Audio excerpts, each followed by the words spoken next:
Hey there, garden friends. It's Heather at Bush Poppy Farm, and today we're going to be talking about seeds.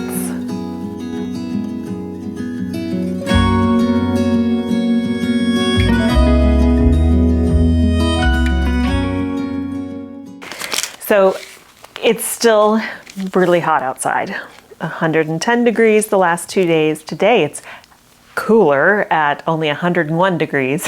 Tomorrow it's going to be like 106. So it is still definitely too hot to start seeds. I was supposed to start all of my flower seeds that are going in the ground this fall for next spring. I was supposed to start them this week. So we're a week behind, but that's okay. It happens.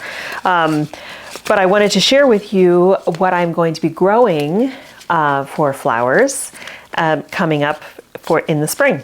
So as I've said before, I plant in the fall for spring blooms. And I'm in a zone 9B. Even though my personal house, our low temperatures can get much lower than that. What's recommended for 9B, we can go down to 26 a couple times in the winter time. But that's because I live in a weird microclimate. So I can plant in the fall.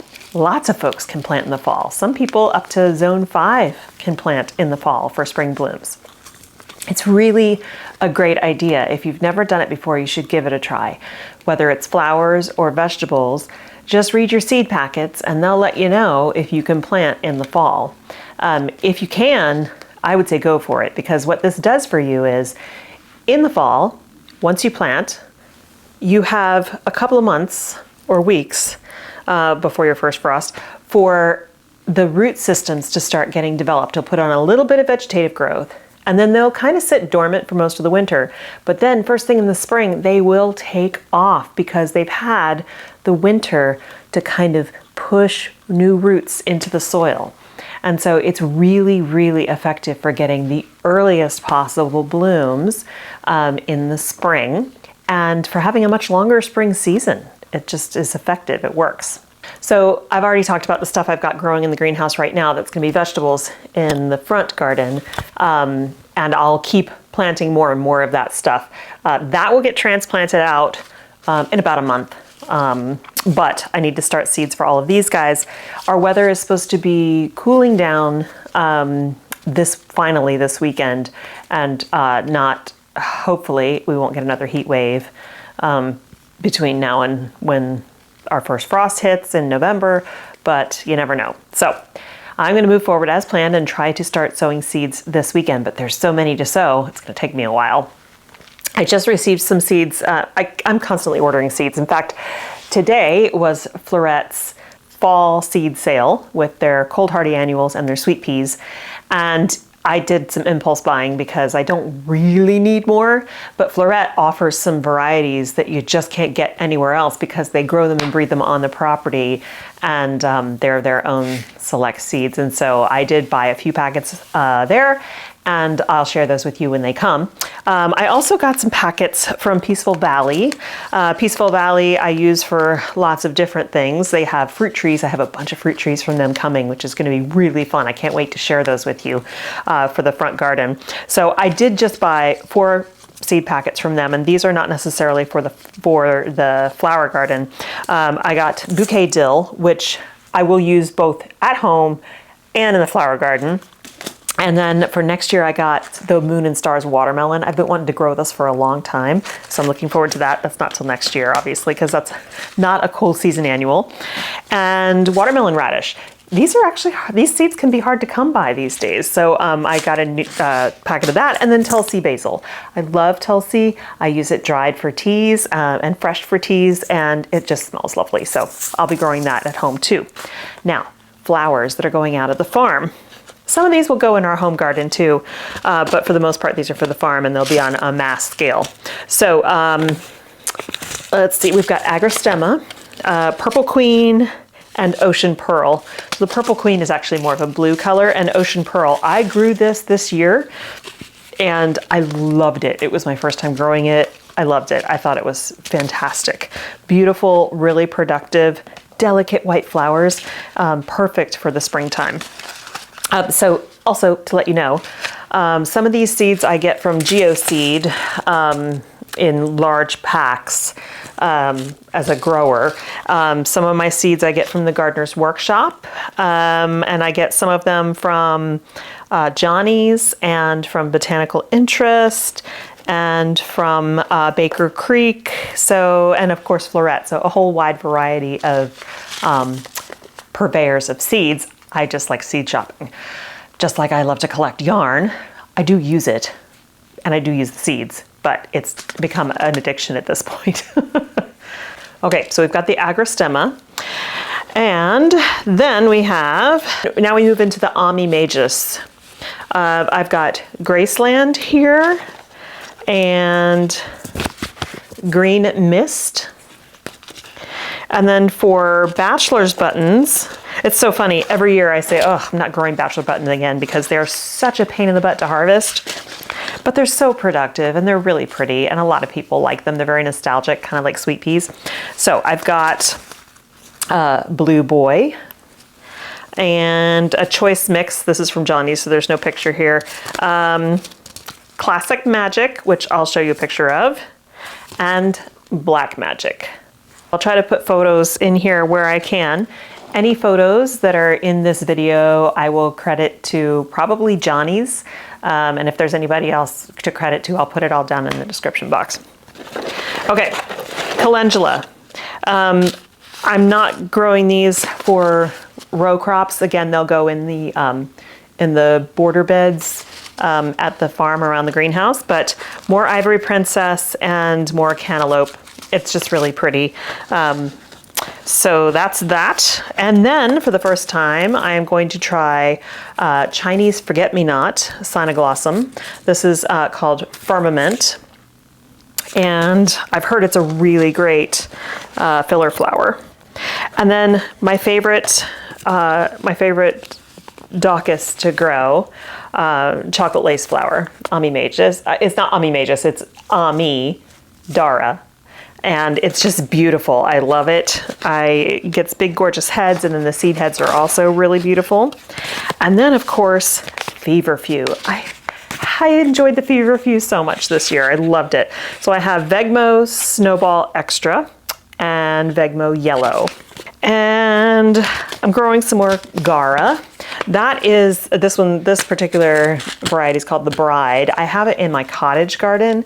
So I'm gonna put more in the cottage garden. I'm gonna put more out at the farm, and I can cut on that as needed. It's also great for when I host workshops because people can cut on it as well. It's beautiful, it's light and airy and nice long stems. So it just looks really, really nice. Nigella. Now, Nigella, I also love. I direct sow this one, and it does amazing. I have a couple varieties here. I have the Miss Jekyll Double Mix, the Albion Mix, and African Bride. And I also got two varieties from Floret. I think I got the Albion Marbles, Green Marbles one, and I can't remember the other one, but I'll show you when those come in. Orlea. This is another great filler flower. It's also called white lace flower.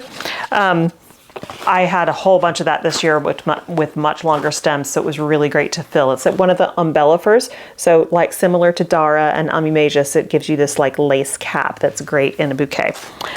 Let's see, what else do we have here? Giant poppy pods. These are poppies where the flower themselves only lasts 24 hours, the red poppies, but they leave you these amazing huge seed heads, which not only are great for saving seeds, because only one of those seed heads will give you thousands of poppy seeds, but they're also a wonderful architectural element in displays of bouquets. Rudbeckia. So I have a bunch of Rudbeckia here, which every year I say I'm not going to start again because I have some growing already and I don't really use it for bouquets that much, but sometimes I do.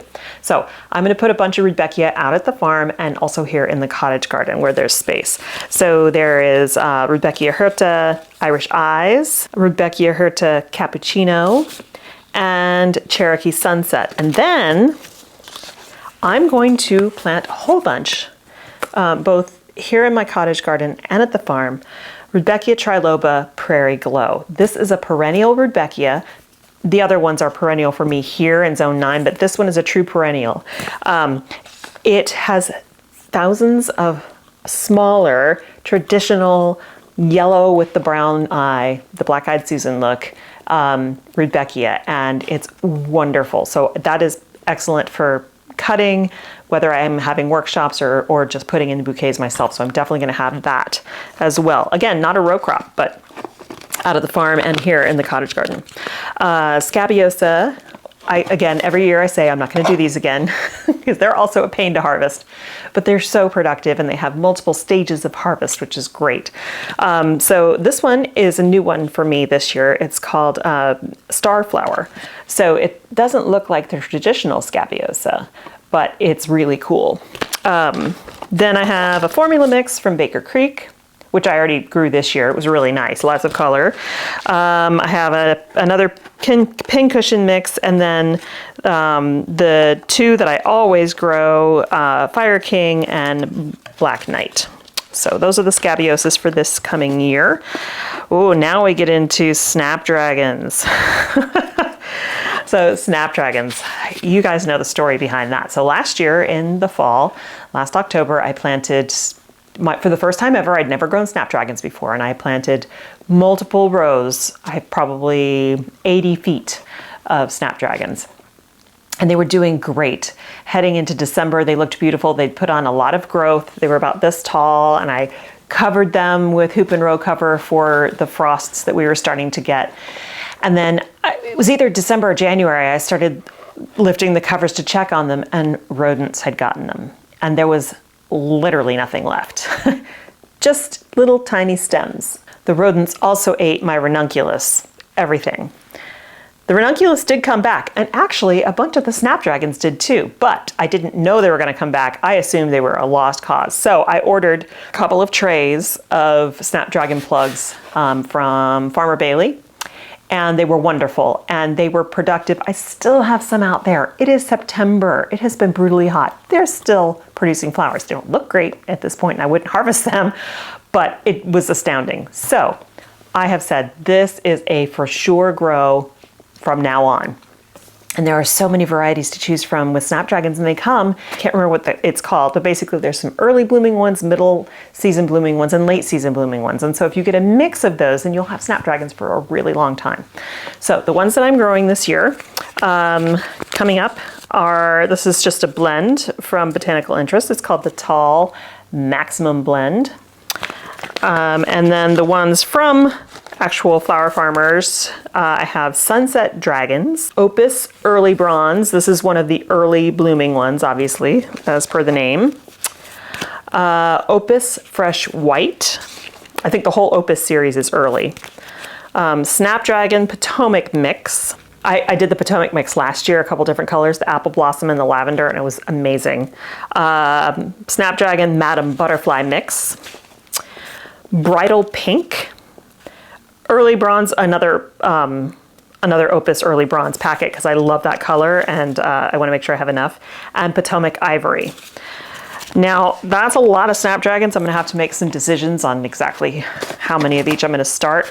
And again, I might just start everything, put as many as I can into the row crop areas, and then pop them in everywhere else, because why not?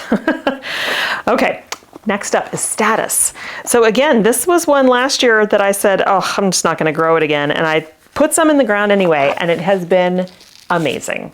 I use it mostly for dried arrangements at this point. And since I've been selling lots of dried arrangements to our local plant nursery shop, it's come in real handy, but they come in so many colors. They are drought tolerant. They're extremely hardy. And I have been cutting on them since early spring. I planted them last October. They're still out there going strong. So just a no-brainer. These I will put everywhere as well. I'll have them as row crops. I'll have them here in the cottage garden. I'll have them around the greenhouse, in the border beds, at the farm. I'll have them out in our vegetable garden. So yeah, they're just going to be everywhere. So colors, the Seeker mix, which is generally like blues and purples, which I like, but I'm really in love with like all the apricot colors. And so I have a sunset mix here, Seeker blue, pastel mix, Johnny's Status Formula Mix.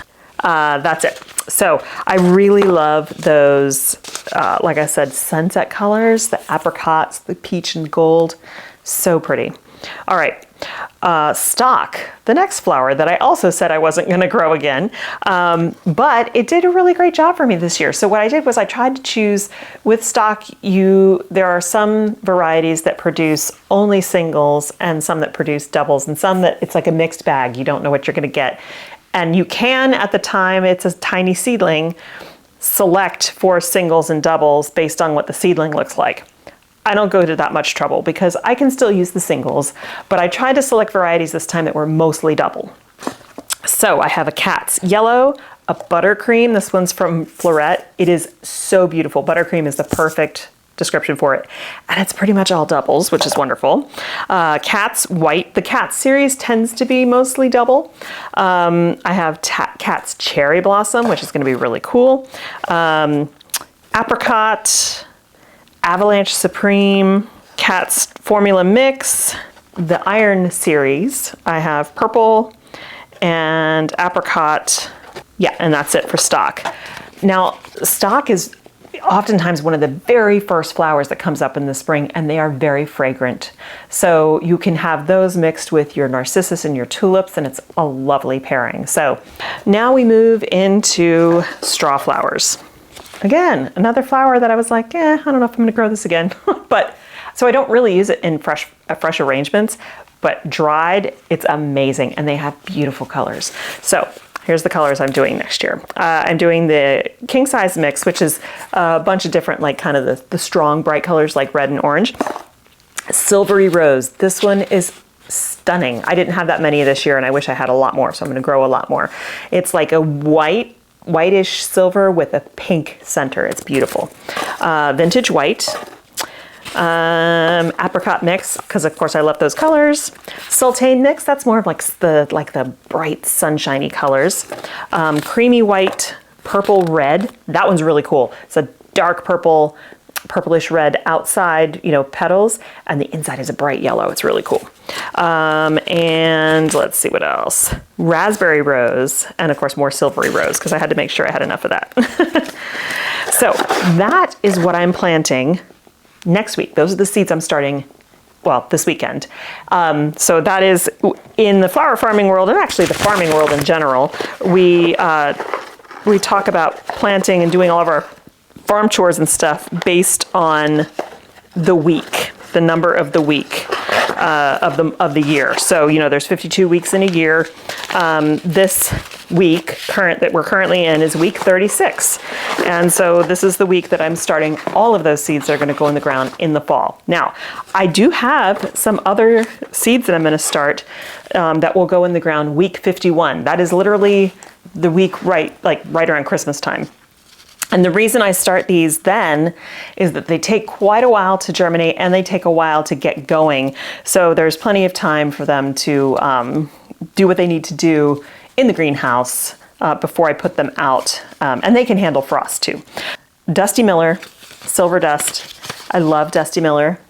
It's so beautiful. I've got a whole bunch growing out there right now. More delphiniums, the Blue Donna variety, and also a Magic Fountains mix, and then just a whole bunch of violas. These have become, I never thought I was a viola fan, but these are so precious, and they're so prolific, and they look beautiful in containers, and they last for months. They keep producing. So I have the Brush Stroke variety, which I grew this year, which were so pretty. The Helen Mount variety, which I also grew this year. And then I got some new ones. Arkwright Ruby, look at that, gorgeous. Freckles Viola, there's no picture on this one, I'll try to put one on the screen. And Antique Leda, that is so pretty. And then Antique Shades, which was also gorgeous. I grew that this year as well. You can candy violas, they are edible. They make lovely, lovely arrangements in the wintertime. They're just such a gorgeous pop of color when you really need it. Cold hardy annual seeds, they want cool air to start in, but warm soil. So if it's a nice, cool place where you're living and you get an early frost, You can start these guys and maybe put them on a seedling heat mat so they can get that warm soil underneath, but then have the nice cool air surrounding them and they'll germinate and do great for you. I'm gonna struggle here because we're still pretty hot, so the air temperature around them is not gonna be as cool as they want it to be, and I definitely won't be putting them on a heat mat. So that's it. That's what I'm growing this fall for the spring. So I'll take you guys into the greenhouse once I get everything planted up or started in the seed trays, and you can see just how much I'm starting. I'm really excited about the fall. I can't wait to start sowing seeds and transplanting, and there's so much work still left to do on the farm. I'll take you along on all of that. Thanks so much for watching today. I really appreciate you hanging out with me. If you like this video, please subscribe. Don't forget to do that before you leave, and I will see you in the next one. Thanks so much. Bye.